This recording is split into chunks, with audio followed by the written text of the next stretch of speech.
My dear student, आज हम बात करने वाले हैं एक और नए पीएचडी नोटिफिकेशन की, जो कि आईआईटी बॉम्बे की तरफ से है। तो देखो, ये हमारे पास इंफॉर्मेशन ब्रोशर दे रखा है। Information brochure PhD admission 2025-26। तो अब देखो, हम बात करते हैं।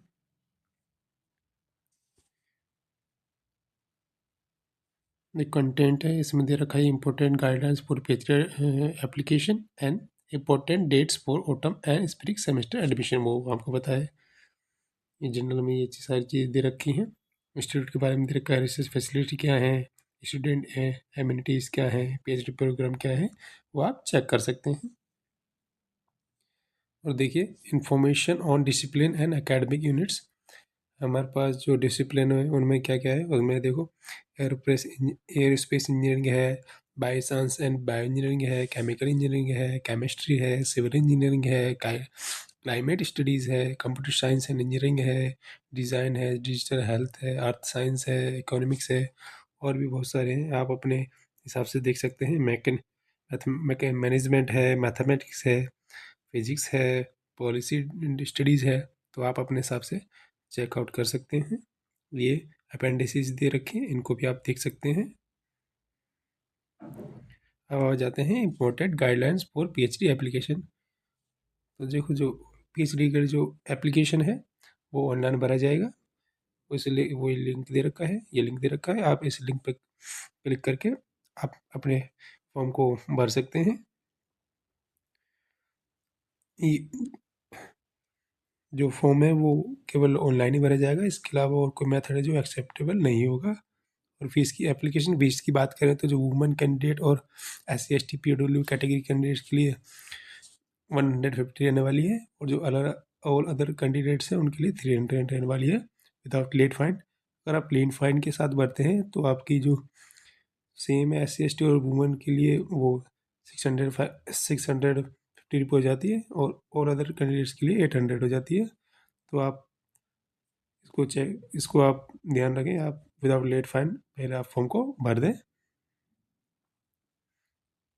जो पेमेंट है वो है, इस पर इंटरनेट बैंकिंग, ऑनलाइन पेमेंट आप किसी भी तरीके से डिपॉजिट कर सकते हैं। जो एप्लीकेशन फ़ीस है वो नॉन रिफंडेबल रहने वाली है, and you can apply for up to 3 disciplines और स्पेशलिटीज़। दैट मीन आप मैक्सिमम 3 डिसिप्लिन भर सकते हैं।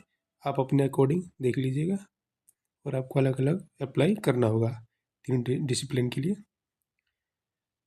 और भी कई यहाँ पे स्कीम दे रखी हैं, जैसे Asang Desai centre for policy studies.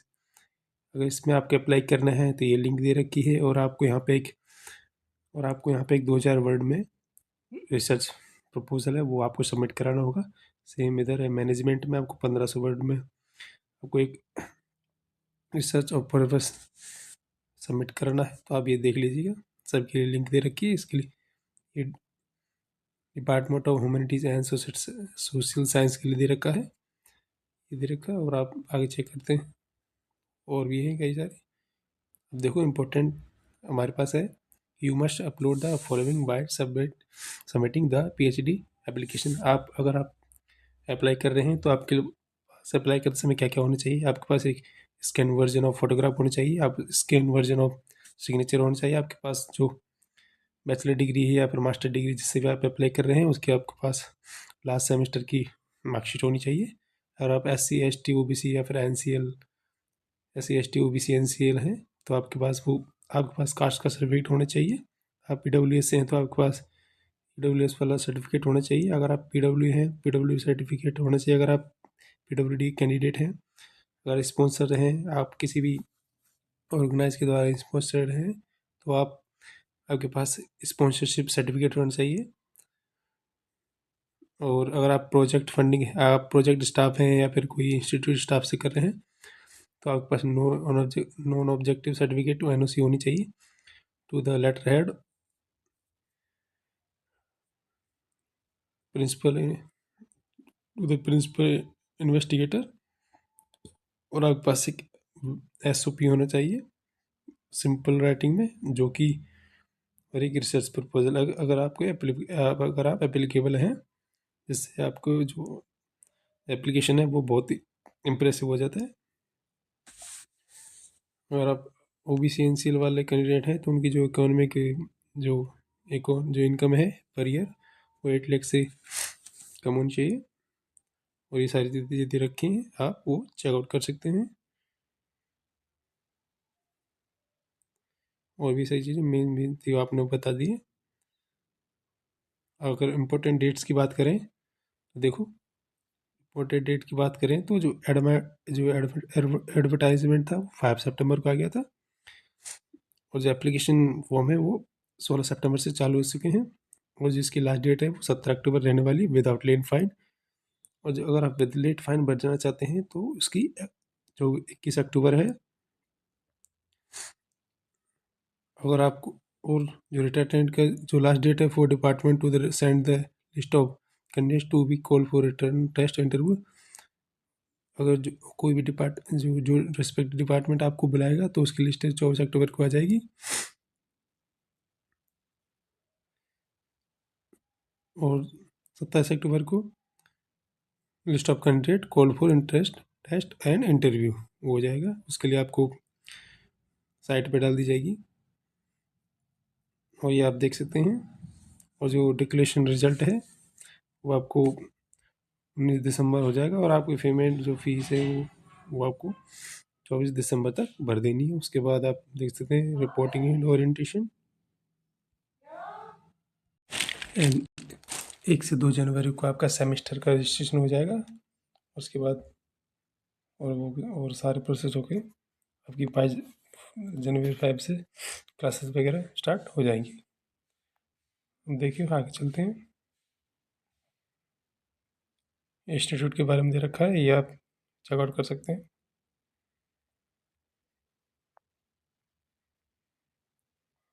PhD programme. अब आते हैं eligibility criterion for PhD admission. देखो जो एलिजिबिलिटी क्राइटेरिया है, बात करते हैं क्वालिफाइंग डिग्री की। तो आपके पास मास्टर डिग्री उसके इक्वलेंट डिग्री होनी चाहिए इन इंजीनियरिंग और टेक्नोलॉजी। दूसरी बात करें तो एमबीए या फिर बीटेक और बीए होनी चाहिए उसके, या फिर उसकी इक्वलेंट डिग्री। और बैचलर में है तो आपके पास bachelor in engineering technology medicine in 4 years degree, bachelor in science BS in 4 degree, and master और equivalence degree in science, master और equivalence degree in arts and commerce और एलाइड सब्जेक्ट। अगर किसी भी आप second third and fourth category में है तो आपके पास एक वैलिड गेट स्कोर या फिर जेस्ट स्कोर होना चाहिए इन फिजिक्स में, फिजिक्स डिपार्टमेंट और bioscience and bio engineering, and selected through NTA UGC net assistant lectureship selected through a national examination conducted by MOE and its agencies like UGC, IIT, IISc, IIIT, etc. Selected provisionally for DST Inspire Fellowship, provisional award letter to be produced, and minimum of 2 years of professional experience required after obtain the qualification degree and completed before the starting of the semester in which admission is served. तो हमने बात करी qualification degree. तो हम बात करेंगे आपका जो एकेडमिक रिकॉर्ड है वो क्या होना चाहिए। For general EWS and OBC NCL के लिए minimum of 60% marks in aggregate. बस मास्टर डिग्री में 60% होने चाहिए। First class as expected by university, और अब यूनिवर्सिटी का आप फर्स्ट क्लास स्पेसिफाइड होनी चाहिए। और आपका जो 6.0 CGP होना चाहिए on 10 scale and equivalent to 6.0 other corresponding proportional requirement when the scales are other than 0 से 10. And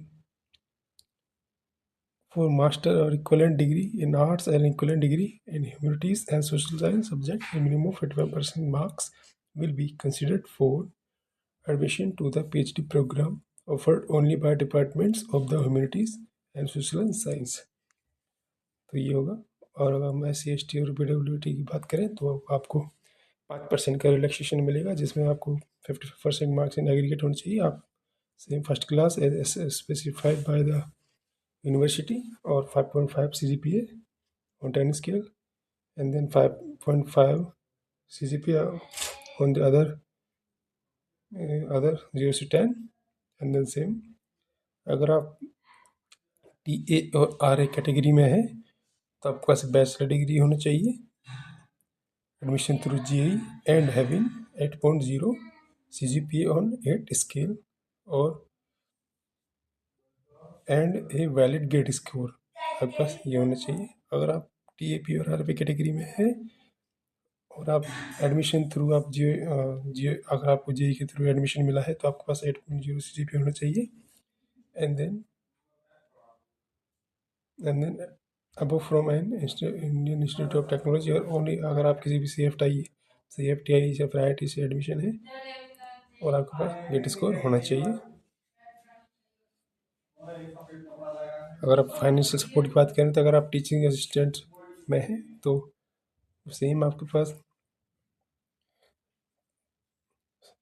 3740 years and 4200,000 for last 3 years आपको दिया जाता है। अगर आप रिसर्च असिस्टेंट में हैं तो सेम आपको यहाँ पे 42,000 first 2 years and 47,000 for last 3 years. अगर आप TAP RAP में हैं तो आपको यहाँ पे कोई भी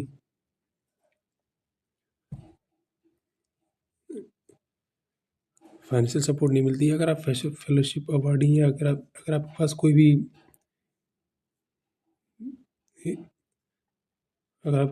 भी जैसे कोई भी फेलोशिप है like CSI IUC NET JRF DAE DSTI DBT NVH तो आपको फेलोशिप अवार्ड मिलते हैं। उसके सेम आपको फर्स्ट 2 ईयर्स के लिए 37,000 एंड लास्ट 2 ईयर्स के लिए 42,000 मिलते हैं। अगर आप स्पॉन्सर्ड हैं तो आपको कोई सपोर्ट नहीं मिलती है। सेम सेल्फ फाइनेंस हैं तो भी नहीं मिलेगी आपको। और यहाँ बहुत सारी कैटेगरी दे रखी है, उनमें आप चेक कर सकते हैं।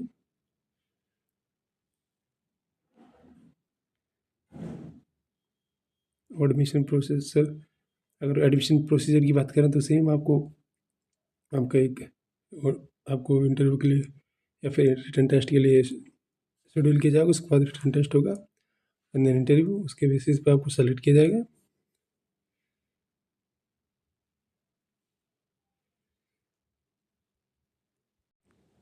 ये डिपार्टमेंट दे रखे हैं और इनके बारे में चेकआउट कर सकते हैं। Department centre school and interdisciplinary groups हैं जो आप देख सकते हैं एंड उनके रिगार्डिंग एलिजिबिलिटी दे रखी है। तो ये आप चेक कर सकते हैं क्या क्या एलिजिबिलिटी है for different department.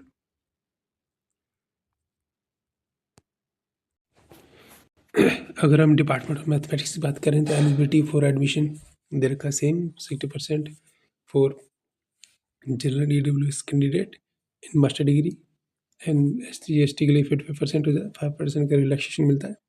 Same MA और MSc होनी चाहिए आपके पास मैथमेटिक्स स्टैटिक्स या फिर कंप्यूटर साइंस में, मैथ स्टेट या फिर इक्विवेलेंट डिग्री, B या BTech equivalent degree engineering and technology, MTech या ME है उसके इक्विवेलेंट डिग्री है इन इंजीनियरिंग और टेक्नोलॉजी में, तो यहाँ पर आप PhD में एडमिशन के लिए एलिजिबल होते हैं। अगर आप रिसर्च एरिया की बात करें तो अलजेब्रा एंड नंबर थ्योरी है, उसमें दे रखा है एनालिसिस है, कॉम्बिनेटरीज एंड थ्योरेटिकल कंप्यूटर साइंस है, ज्योमेट्री एंड टोपोलॉजी है, partial differential equation and numerical analysis है, स्टैटिक्स एंड प्रोबेबिलिटी है। तो ये सारी है और सभी डिपार्टमेंट के एस्पेक्ट में दे रखा है कि क्या क्या आपके लिए एलिजिबिलिटी होनी चाहिए और क्या क्या आपके पास रिसर्च एरिया है, तो आप यहाँ पर चेकआउट कर सकते हैं।